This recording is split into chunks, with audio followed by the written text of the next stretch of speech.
சேலம் மாவட்டம் நரசோதிப்பட்டி பகுதியில் நீட் தேர்வு எழுதிய மாணவர் தற்கொலை செய்து கொண்டதால் பரபரப்பு. 3வது முறையாக நீட் தேர்வு எழுதியிருந்த கௌதம் என்ற மாணவர் தேர்வில் தேர்ச்சி பெற முடியாது என்று எண்ணி தூக்கிட்டு தற்கொலை. டாடி சன் அளித்த பொய்யான வாக்குறுதியை நம்பி நீட் தேர்விற்கு பயந்து இதுவரை 24 பேர் உயிரிழந்துள்ள பரிதாபம். நீட் தேர்வு விவகாரத்தை கையில் வைத்துக்கொண்டு இன்னும் எத்தனை மாணவர்களின் உயிரை வாங்க ஸ்டாலின் அரசு காத்திருக்கிறது என மக்கள் கேள்வி. சேலத்தில் நீட் தேர்வு அச்சத்தால் மாணவர் கௌதம் தன் இன்னுயிரை மாய்த்து கொண்டதாக வரும் செய்தி அதிர்ச்சி அளிப்பதாக அதிமுக பொதுச் செயலாளர் வேதனை. ஸ்டாலின் மாடல் ஆட்சி பொறுப்பேற்றதிலிருந்து 24வது மாணவர் நீட் தேர்வால் உயிரிழந்துள்ளதாகவும் குற்றச்சாட்டு. திமுக ஆட்சி வந்தால் நீட் ஒளிந்துவிடும் என டம்மி அப்பாவும் அவர் மகனும் கூறிய அத்தனையும் பொய் பொய் பொய் என அதிமுக பொதுச் செயலாளர் குற்றச்சாட்டு. ஒரு பொய்யின் விளைவு என்ன என்பதை இப்போதாவது ஸ்டாலின் உணர்வாரா என்றும் கேள்வி.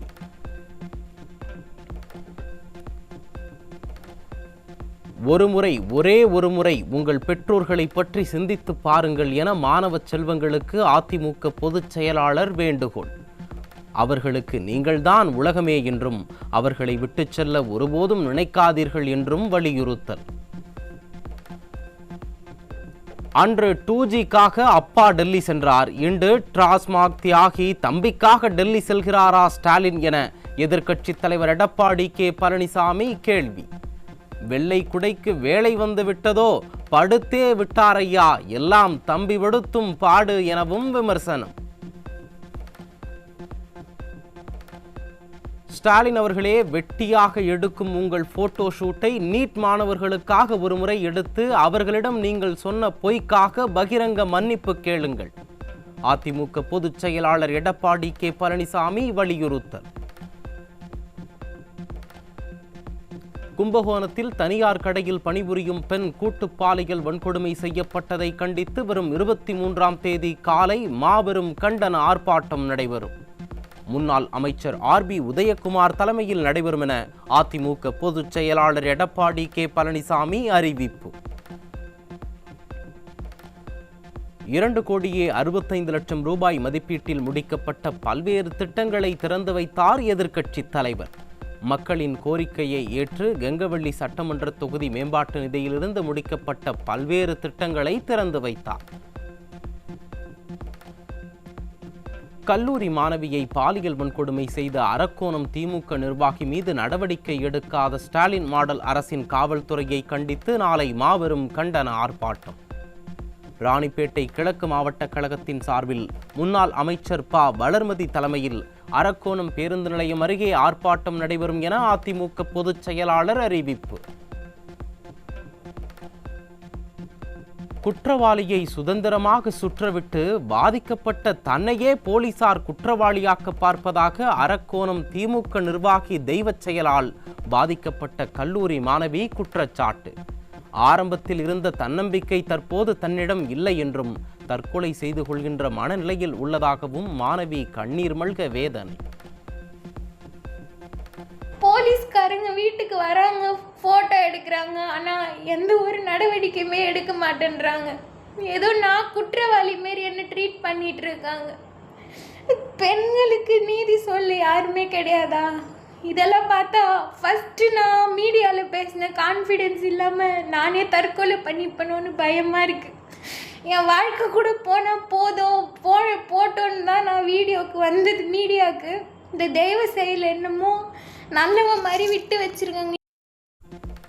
டிஜிபி அலுவலகத்தில் புகார் அளித்து 3 நாட்களாகியும் வழக்கு பதிவு செய்யாமல் பாதிக்கப்பட்ட 20 பெண்கள் யார் என்பதை தன்னிடம் கேட்டு போலீசார் மிரட்டுவதாக திமுக நிர்வாகியால் பாதிக்கப்பட்ட கல்லூரி மாணவி புகார். தமிழகத்தில் பெண்களுக்கு பாதுகாப்பும் நீதியும் வழங்க யாருமே இல்லையா என்றும் கண்ணீர் விட்டு கதறிய மாணவி.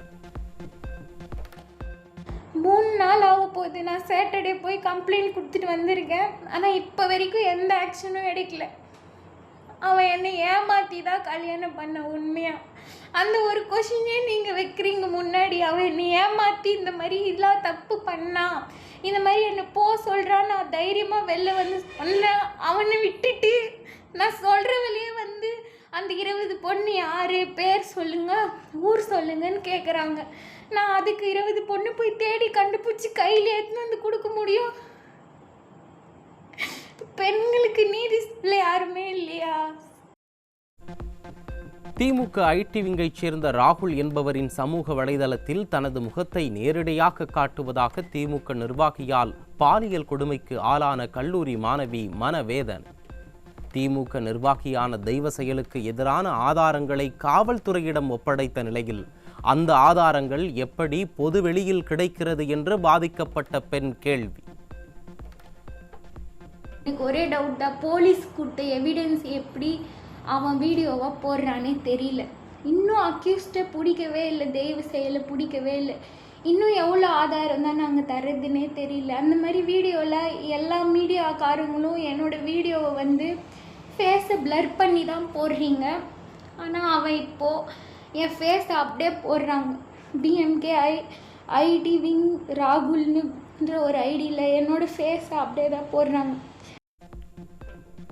அரக்கோணம் அருகே பாதிக்கப்பட்டு நிர்கதியாக நிற்கும் பெண்ணிற்கு மகளிர் ஆணையம் உதவ முன்வராதது ஏன்?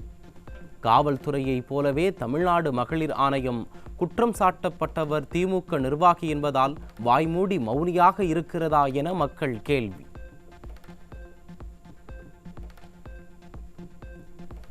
ஈரோடு மாவட்டம் பெருந்துறையில் ஆன்லைன் செயலிகள் மூலம் பெண்களை பாலியல் தொழிலில் ஈடுபடுத்திய இளைஞர் சிக்கினார். ஸ்டாலின் ஆட்சியில் நாள்தோறும் பாலியல் குற்றங்கள், பாலியல் தொழில் என தமிழகம் சீரழிந்து கிடப்பதால் பொதுமக்கள் கடும் அதிருப்தி. சென்னையில் கல்லூரி மாணவிக்கு பாலியல் தொல்லை கொடுத்த வடமாநில இளைஞருக்கு தர்ம அடி கொடுத்த பொதுமக்கள்.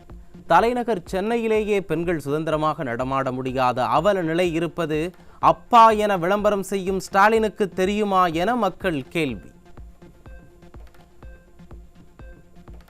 சென்னையில் ஆதம்பாக்கம் அருகே 67 வயது மூதாட்டியிடம் அத்துமீறிய இளைஞர் சிக்கினார். அப்பா என தம்பட்டம் அடிப்பவர் தனது ஆட்சியில் சிறுமி முதல் மூதாட்டி வரை யாருக்குமே பாதுகாப்பு இல்லை என்பதை உணர்ந்து வெட்கி தலைகுனிய வேண்டுமென மக்கள் விமர்சனம். தூத்துக்குடி மாவட்டம் சாத்தான்குளம் அருகே வயலில் வேலை பார்த்த பெண்களிடம் ஆபாச சைகை காட்டியவருக்கு தர்ம அடி கொடுத்த பொதுமக்கள். ஸ்டாலின் ஆட்சியில் பள்ளி கல்லூரியில் தொடங்கி வயல்வெளியில் வேலை செய்யும் பெண்களுக்கு கூட பாதுகாப்பு இல்லை. சென்னையில் பெண் தூய்மை பணியாளரிடம் பாலியல் ரீதியாக அநாகரிகமாக நடந்தவருக்கு தர்ம அடி கொடுத்த பொதுமக்கள். பெண்களுக்கு எதிரான குற்றங்களை ஸ்டாலின் அரசின் ஏவல் துறை மூடி மறைக்க பார்ப்பதால் பொதுமக்களே குற்றவாளிகளை தாக்கும் அவலம். சிவகங்கை மாவட்டம் சிங்கம்புணரி அருகே மல்லாக்கோட்டையில் கல்குவாரியில் பாறை சரிந்து விபத்து. கல்குவாரியில் பாறை சரிந்து விழுந்ததில் இடிபாடுகளில் சிக்கி 5 தொழிலாளர்கள் உயிரிழந்த பரிதாபம். வேலூர் மாவட்டத்தில் காதலியுடன் வீட்டை விட்டு வெளியேறிய இளைஞர் மீது கொலைவெறி தாக்குதல் நடத்திய இளம் பெண்ணின் உறவினர். ஸ்டாலின் ஆட்சியில் காவல்துறை மீது சிறிதும் அச்சமில்லாததால் இத்தகைய கொலைவெறி தாக்குதல்கள் சர்வ சாதாரணமாக நடப்பதாக மக்கள் ஆதங்கம்.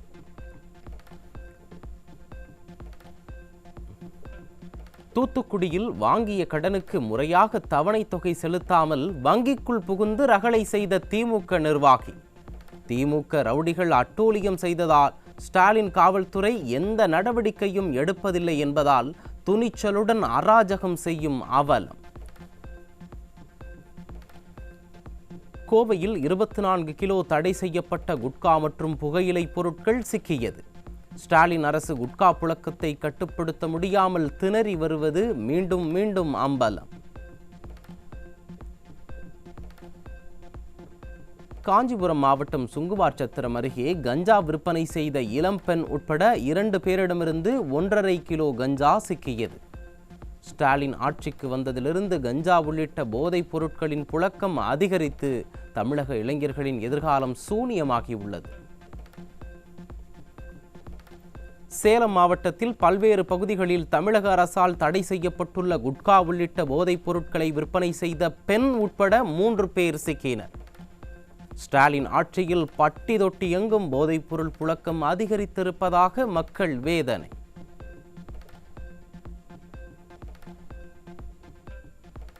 திருச்சி விமான நிலையத்தில் 3 கிலோ ஹைட்ரோபோனிக்ஸ் கஞ்சா சிக்கியது.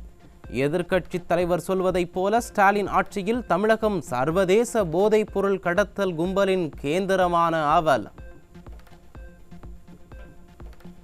சென்னை அம்பத்தூரில் கல்லூரி மாணவர்களை குறிவைத்து கஞ்சா விற்பனையில் ஈடுபட்டவரிடமிருந்து 14 கிலோ கஞ்சா சிக்கியது. கல்லூரி மாணவர்களை கஞ்சா போதைக்கு அடிமையாக்கியதுதான் அப்பா ஸ்டாலினின் 4 ஆண்டு சாதனை என மக்கள் ஆதங்கம். காஞ்சிபுரம் மாநகராட்சி பல்லவர் மேடு பகுதியில் கஞ்சா விற்பனையில் ஈடுபட்ட 2 இளைஞர்களிடமிருந்து 4 கிலோ கஞ்சா சிக்கியது. போதைப் பொருள் புழக்கம் குறித்து கவலைப்படாமல் இளைஞர்களை கஞ்சா வியாபாரியாக்குவதுதான் ஸ்டாலின் மாடலா என மக்கள் கேள்வி. சென்னை கொடுங்கையூரில் சரித்திர பதிவேடு குற்றவாளியிடமிருந்து 21 கிலோ கஞ்சா சிக்கியது. தலைநகர் சென்னையில் கஞ்சா புழக்கம் அதிகரித்திருப்பதாக மக்கள் வேதனை.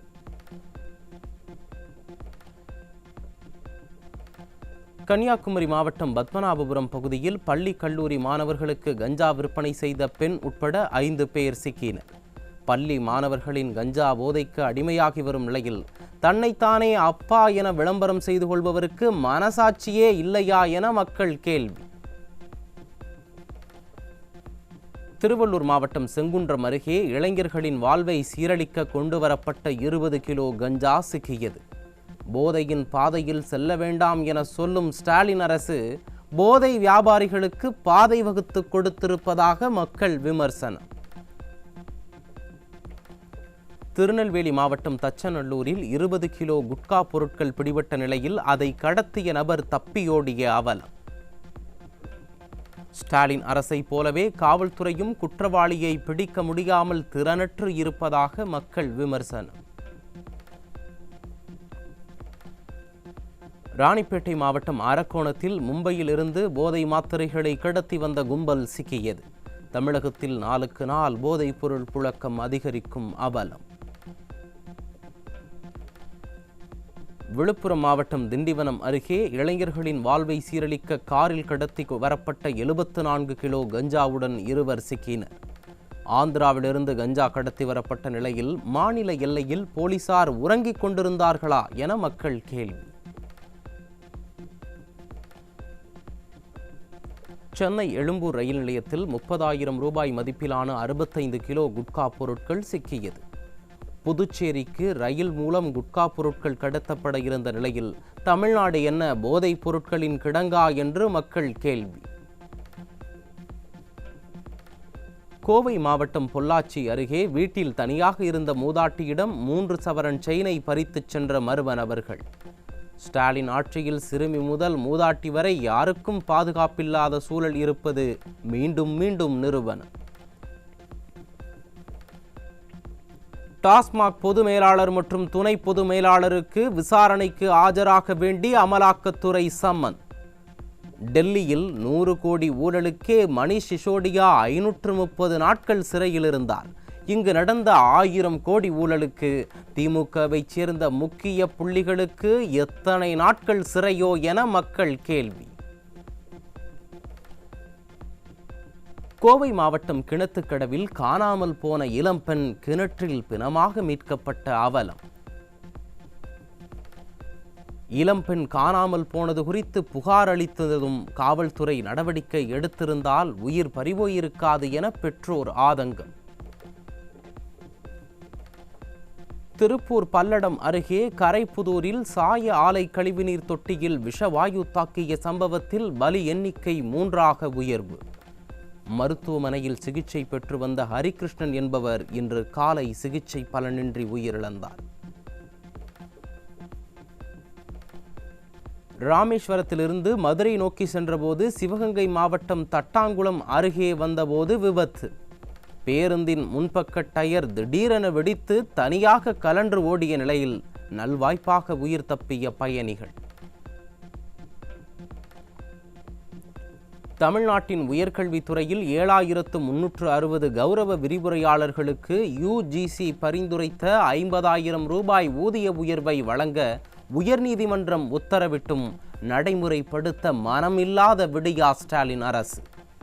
4 ஆண்டு ஆட்சியில் தமிழக நிதி நிலைமையை உயர்த்தாமல் கடன் தொகையை உயர்த்திய ஸ்டாலின் மாடல் அரசால் குறைந்த ஊதியத்தில் தங்களின் வாழ்வாதாரத்தை பாதுகாக்க கௌரவ விரிவுரையாளர்கள் போராடி வரும் அவலம். தமிழகத்தின் பல்வேறு பகுதிகளில் பரவலாக மழை பெய்தது. சிறிது நேரம் பெய்த மழைக்கே சாலையில் நீர் தேங்கியதால் வாகன ஓட்டிகள் அவதி. தருமபுரி மாவட்டத்தில் அரசு கலைக்கல்லூரி முன்பு மழைநீர் தேங்கியதால் சுற்றுச்சுவர் விழுந்தது. ஸ்டாலின் அரசு கல்லூரிகளை முறையாக பராமரிக்கவில்லை என்றும் மழைநீரை வெளியேற்ற நடவடிக்கை எடுக்கவில்லை என்றும் மக்கள் விமர்சனம். சென்னை மற்றும் புறநகர் பகுதிகளில் மழை பெய்ததால் சென்னை விமான நிலையத்தில் விமான சேவைகள் பாதிப்பு. மோசமான வானிலை காரணமாக 16 விமானங்கள் தாமதமானதால் பயணிகள் அவதி. கடலூர் மாவட்டம் சிதம்பரம் அருகே 40 ஏக்கர் குறுவை சாகுபடி செய்ய உள்ள விளைநிலங்களை மழைநீர் சூழ்ந்துள்ளதால் விவசாயிகள் அவதி. 10 ஏக்கர் விளைநிலங்களில் நடவு செய்யப்பட்ட நெற்பயிர்களும் மழைநீரில் சூழ்ந்து நிற்பதால் விவசாயிகள் வேதனை. மதுரை மாவட்டம் உசிலம்பட்டி அருகே நெல் கொள்முதல் நிலையம் அமைக்க காலதாமதம் ஆவதால் மலையில் நடைந்த நெல்மணிகள் முளைத்த அவலம். ஸ்டாலின் அரசு ஏட்டுச் சுரைக்காய் போல வெற்று அறிவிப்புகளை மட்டும் வெளியிடுவதாக விவசாயிகள் வேதனை. தமிழ்நாட்டில் தென்மேற்கு பருவமழை வரும் 24 அல்லது 25ஆம் தேதியில் தொடங்கும் என இந்திய வானிலை ஆய்வு மையம் தகவல். தமிழ்நாட்டில் மே 28ஆம் தேதிக்கு பிறகு தென்மேற்கு பருவமழை தொடங்கும் என எதிர்பார்க்கப்பட்ட நிலையில் முன்கூட்டியே தொடங்குகிறது. சேலம் மாவட்டம் மேட்டூர் அணைக்கு நீர்வரத்து வினாடிக்கு 9683 கன அடியாக அதிகரிப்பு. காவிரி நீர்பிடிப்பு பகுதிகளில் பெய்து வரும் கனமழையின் காரணமாக மேட்டூர் அணைக்கு நீர்வரத்து தொடர்ந்து அதிகரிப்பு.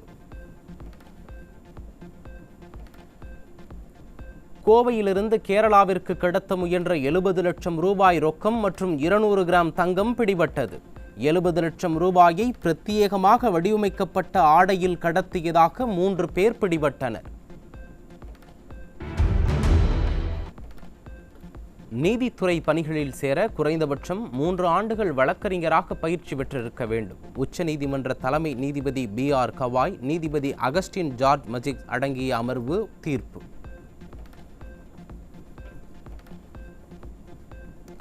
நீதித்துறை பணியில் சேர குறைந்தபட்சம் 3 ஆண்டுகள் வழக்கறிஞராக பயிற்சி பெற்றிருக்க வேண்டும் என்று உச்சநீதிமன்றம் தீர்ப்பு. இந்த தீர்ப்பு ஏற்கனவே தொடங்கி தற்போது நடைபெற்று கொண்டிருக்கும் நீதித்துறை பணி அமர்த்தலுக்கு பொருந்தாது எனவும் விளக்கம். இந்தோனேஷியாவில் தங்க சுரங்கம் இடிந்து விழுந்து 19 தொழிலாளர்கள் பலி. மேற்கு பப்புவா மாகாணம் ஏர்பாக் மலைப்பகுதி அருகே சட்டவிரோதமாக வெட்டப்படும் தங்க சுரங்கத்தில் வெள்ள நீர் புகுந்ததால் கோர விபத்து.